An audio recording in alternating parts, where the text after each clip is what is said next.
Bismillahirrahmanirrahim. Assalamualaikum warahmatullahi wabarakatuh. Bismillahirrahmanirrahim.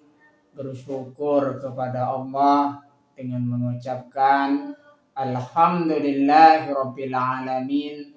Bersolawat kepada Rasulullah dengan mengucapkan Allahumma sholli ala Sayyidina Muhammad wa ala ali Sayyidina Muhammad. Alhamdulillahirabbil alamin. Kita masih dipertemukan kembali oleh Allah Subhanahu wa taala di dalam sosial media, dan media merupakan wadah tempat bagi kita untuk kita bisa menjalin tali silaturahim, membangun ukhuwah Islamiyah yang semakin kuat, kokoh ke depannya. Semoga hidup kita selalu diberkahi oleh Allah Subhanahu wa taala di dunia dan juga di akhirat. Amin ya rabbal alamin. Para sahabat-sahabat saya yang saya hormati, yang saya juga taklimi, pada kesempatan kali ini topik yang akan saya bahas yaitu tentang keutamaan mengurus anak yatim.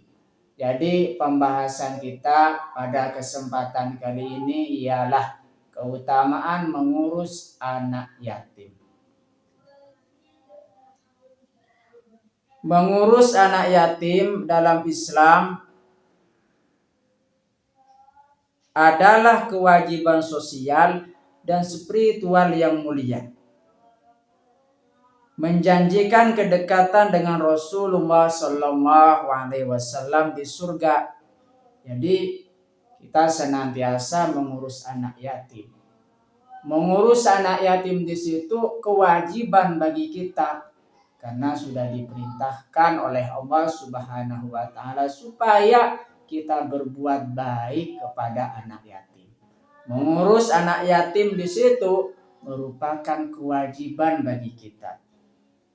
Kewajiban sosial yang berkaitan dengan hubungan kita dengan sesama, yaitu membantu mereka mengurus anak yatim. Dan juga di situ spiritual yang mulia. Jadi di situ karena mengurus anak yatim di situ diperintahkan oleh Allah Subhanahu wa taala, makanya di situ berkaitan dengan spiritual yang mulia. Makanya di situ kita akan diangkat derajatnya oleh Allah Subhanahu wa taala supaya dekat dengan Rasulullah Shallallahu alaihi wasallam di surga bagi orang-orang yang mengurus anak yatim. Berikut adalah poin-poin materi penting mengurus anak yatim dalam Islam. Yang pertama di sini keutamaan mengurus anak yatim. Yang pertama di situ dekat dengan Rasulullah Sallallahu Alaihi Wasallam. Jadi bagi orang yang mengurus anak yatim di situ, mereka senantiasa akan dekat dengan Rasulullah Sallallahu Alaihi Wasallam di surga. Rasulullah Sallallahu Alaihi Wasallam di situ pernah bersabda, Qala Sallallahu Alaihi Wasallam, ana wa kafilul yatimi fil jannati hakadha wa asyara bis sababati wal wusta wa farraja bainahuma. Artinya Rasulullah Shallallahu alaihi wasallam di situ bersabda, aku dan orang yang memelihara anak yatim itu akan masuk surga seperti ini. Nabi memberi isyarat dengan jari telunjuk dan jari tengah dan merenggangkan keduanya. Hadis riwayat Bukhari. Jadi di situ kita bagi orang yang mengurus anak yatim di situ dekat dengan Rasulullah Shallallahu Alaihi Wasallam.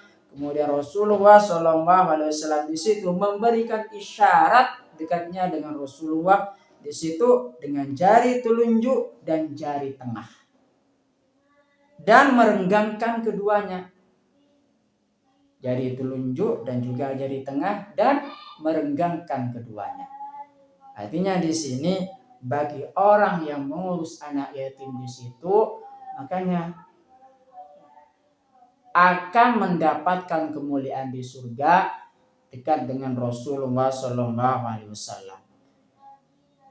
Makanya di situ kita senantiasa mengurus anak yatim supaya nanti akan mendapatkan keutamaan mengurus anak yatim. Keutamaan mengurus anak yatim yang kedua di situ jaminan surga. Allah menjanjikan surga bagi yang memelihara, memberi makan dan minum anak yatim.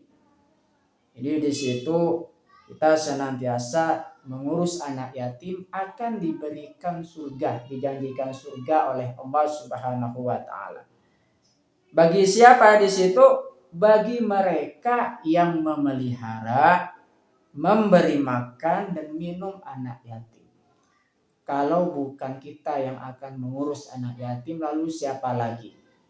Makanya di sini kita senantiasa memberikan luang waktu kita mengurus anak yatim, baik di situ memelihara ataupun memberi makan dan juga memberi minum ataupun menafkahi mereka. Makanya di situ Allah Subhanahu wa taala menjanjikan surga bagi mereka yang memelihara anak yatim atau mengurus anak yatim. Keutamaan mengurus anak yatim yang nomor 3 di situ keberkahan hidup. Keberkahan hidup di situ membantu anak yatim mendatangkan pertolongan Allah dalam kehidupan sehari-hari. Jadi perihal rezeki di situ setiap manusia, setiap makhluk di situ dijamin rezekinya oleh Allah Subhanahu wa taala. Makanya di situ jika kita mengurus anak yatim yang sudah dijamin rezekinya oleh Allah Subhanahu wa taala akan memperlancar rezeki kita karena kita berbagi kepada anak yatim dan mengurus mereka. Makanya di sini dikatakan bahwasanya akan mendapatkan keberkahan hidup bagi mereka yang mengurus anak yatim, akan mendatangkan pertolongan Allah Subhanahu wa taala dalam kehidupan sehari-hari. Pertolongan Allah Subhanahu wa taala bagi mereka yang mengurus anak yatim bukan hanya di dunia melainkan di akhirat juga akan ditolong oleh Allah Subhanahu wa taala bagi mereka yang mengurus anak yatim. Bentuk kepedulian dan santunan kafalah. Ini perihal mengenai tentang mengurus anak yatim, di situ bentuk kepedulian kita kepada mereka dan santunan kepada mereka.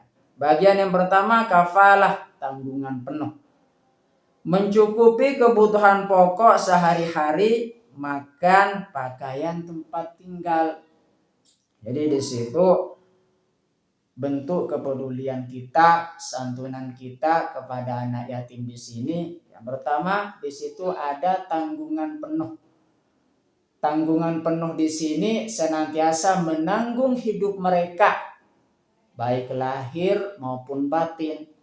Memberikan kecukupan bagi mereka, di situ memberi makan, memberi minum, pakaian dan juga sebagainya, tempat tinggal. Itu namanya tanggungan penuh terhadap anak yatim. Bentuk kepedulian dan santunan kepada anak yatim di situ bagian yang kedua pendidikan Islam. Memastikan mereka mendapatkan pendidikan formal dan bimbingan agama, mengenal Allah dan juga akhlak agar tidak salah arah. Makanya di sini pendidikan Islam sangat penting sejak usia dini. Didiklah anak kita sejak usia dini mengenal Islam. Karena kewajiban manusia di situ wajib bagi seorang muslim atau muslimat menuntut ilmu dari sejak lahir hingga masuk liang lahat atau meninggal dunia. Makanya di situ bentuk kepedulian kita terhadap anak yatim di situ berikan pendidikan Islami kepada mereka agar supaya mereka tahu arah jalan hidupnya. Mengenal Allah Subhanahu wa taala, mengenal Rasulullah sallallahu alaihi wasallam, dan juga mengenal rasul-rasulnya Allah, dan juga belajar tentang akhlak, menata perilaku kita, sikap kita di dalam menjalani kehidupan, agar supaya hubungan kita baik dengan Allah Subhanahu wa taala dan juga hubungan kita baik dengan sesama manusia. Dan selanjutnya di situ bentuk kepedulian dan santunan kepada anak yatim. Yang nomor 3 di situ kasih sayang. Memberikan kasih sayang kepada mereka, yaitu anak yatim, penting sekali. Kalau bukan kita, siapa lagi yang akan mengurus mereka? Makanya di situ kasih sayang kita berikan juga kepada mereka, yaitu anak yatim. Karena mengurus anak yatim di situ perintah dari Allah Subhanahu wa taala dan juga perintah dari Rasulullah sallallahu alaihi wasallam. Mengusap kepala mereka dan memperlakukan dengan lemah lembut sebagai bentuk empati. Kita senantiasa merawat mereka dengan penuh kasih sayang layaknya anak kita sendiri.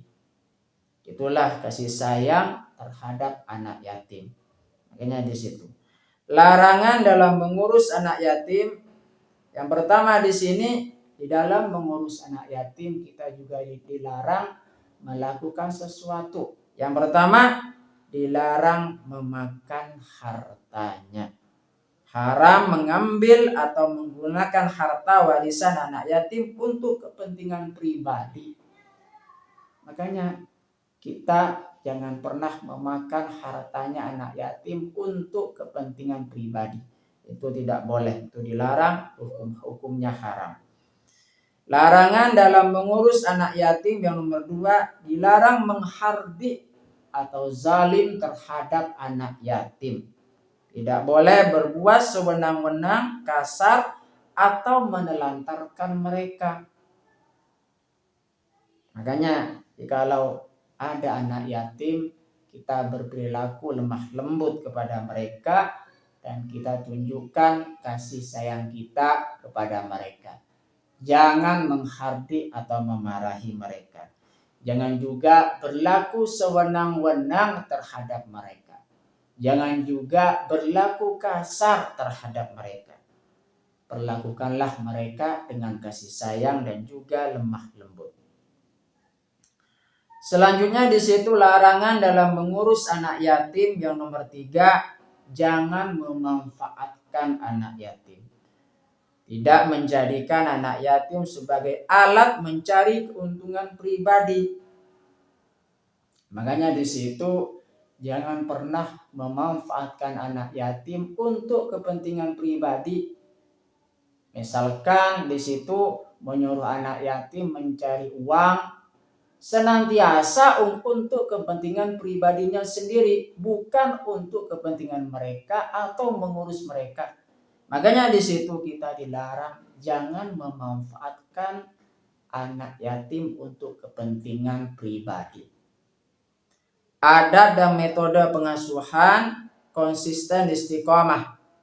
Artinya di situ kita senantiasa santunan dilakukan baik setiap hari, setiap bulan, atau setiap tahun di situ menyantuni mereka.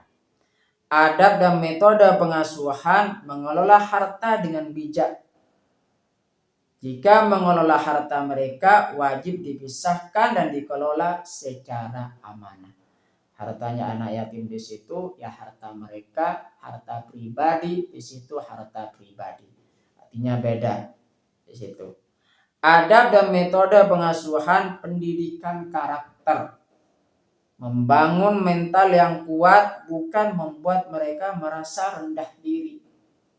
Artinya di sini dalam metode pengasuhan kita senantiasa membangun karakter mereka lebih baik lagi ke depannya. Membangun hati mereka supaya kokoh dan juga kuat. Membangun hati mereka supaya hati mereka tidak lemah di dalam menjalani kehidupan. itu termasuk juga membangun karakter mereka lebih baik ke depannya. Makanya di situ perintah berbuat baik kepada anak yatim, di situ Allah Subhanahu wa taala berfirman di dalam Al-Qur'an surah An-Nisa ayat 36, A'udzu billahi minasyaitonir rajim. Bismillahirrahmanirrahim. Wa'budullaha wa la tusyriku bihi syai'a wa bil walidaini ihsana wa bidzil qurba wal yatama wal masakin wal jari dzil qurba wal jaril junubi was-sahibi bil jambi wa ibnis sabil wa ma malakat aymanukum innallaha la yuhibbu man kana mukhtalan fakhura. Artinya, sembahlah Allah dan janganlah kamu mempersekutukannya dengan sesuatu apapun. Berbuat baiklah kepada kedua orang tua, karib kerabat, anak-anak yatim, orang-orang miskin, tetangga dekat dan tetangga jauh, teman sejawat, ibnu sabil, serta hamba sahaya yang kamu miliki. Sesungguhnya Allah tidak menyukai orang yang sombong lagi sangat membanggakan diri. Quran surah An-Nisa ayat 36.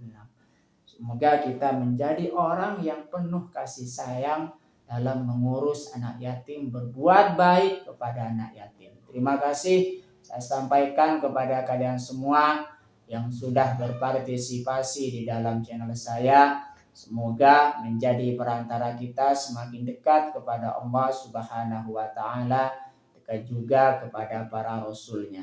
Sebelum saya tutup, mari kita ngirim Fatihah dulu kepada baginda Rasulullah sallallahu alaihi wasallam, ila hadratin Nabil Mustafa Muhammadin sallallahu alaihi wasallam wa ala alihi wa ashabihi wa azwajihi wa dzurriyyatihi wa ahli baitihi wa liman dakhala fi baitihi ajma'in. Kullu syai'in lillahi lahumul Fatihah. A'udzu billahi minasyaitonir rajim. Bismillahirrahmanirrahim. Alhamdulillahi rabbil alamin. Ar-Rahmanir-Rahim. Maliki yaumiddin. Iyyaka na'budu wa iyyaka nasta'in. Ihdinas siratal mustaqim. Siratal ladzina an'amta 'alaihim ghairil maghdubi 'alaihim waladdallin. Fatihah yang selanjutnya, mari kita ngirim Fatihah kepada kedua orang tua kita semuanya, guru-guru kita semuanya, kaum muslimin muslimat, mukminin mukminat, semoga diteguhkan Islam dan juga iman kita oleh Allah Subhanahu wa taala. Kita berdoa supaya kita semakin dekat kepada Allah Subhanahu wa taala, dekat juga kepada para rasulnya, dan semoga dipermudah setiap urusan-urusan kita oleh Allah Subhanahu wa taala. Amin ya rabbal alamin. Al-Fatihah. A'udzu billahi minasyaitonir rajim. Bismillahirrahmanirrahim. Alhamdulillahi rabbil alamin. Ar-Rahmanir Rahim. Maliki yaumiddin. Iyyaka na'budu wa iyyaka nasta'in. Ihdinas siratal mustaqim. Siratal ladzina an'amta 'alaihim ghairil maghdubi 'alaihim waladdallin. Terima kasih. Assalamualaikum warahmatullahi wabarakatuh.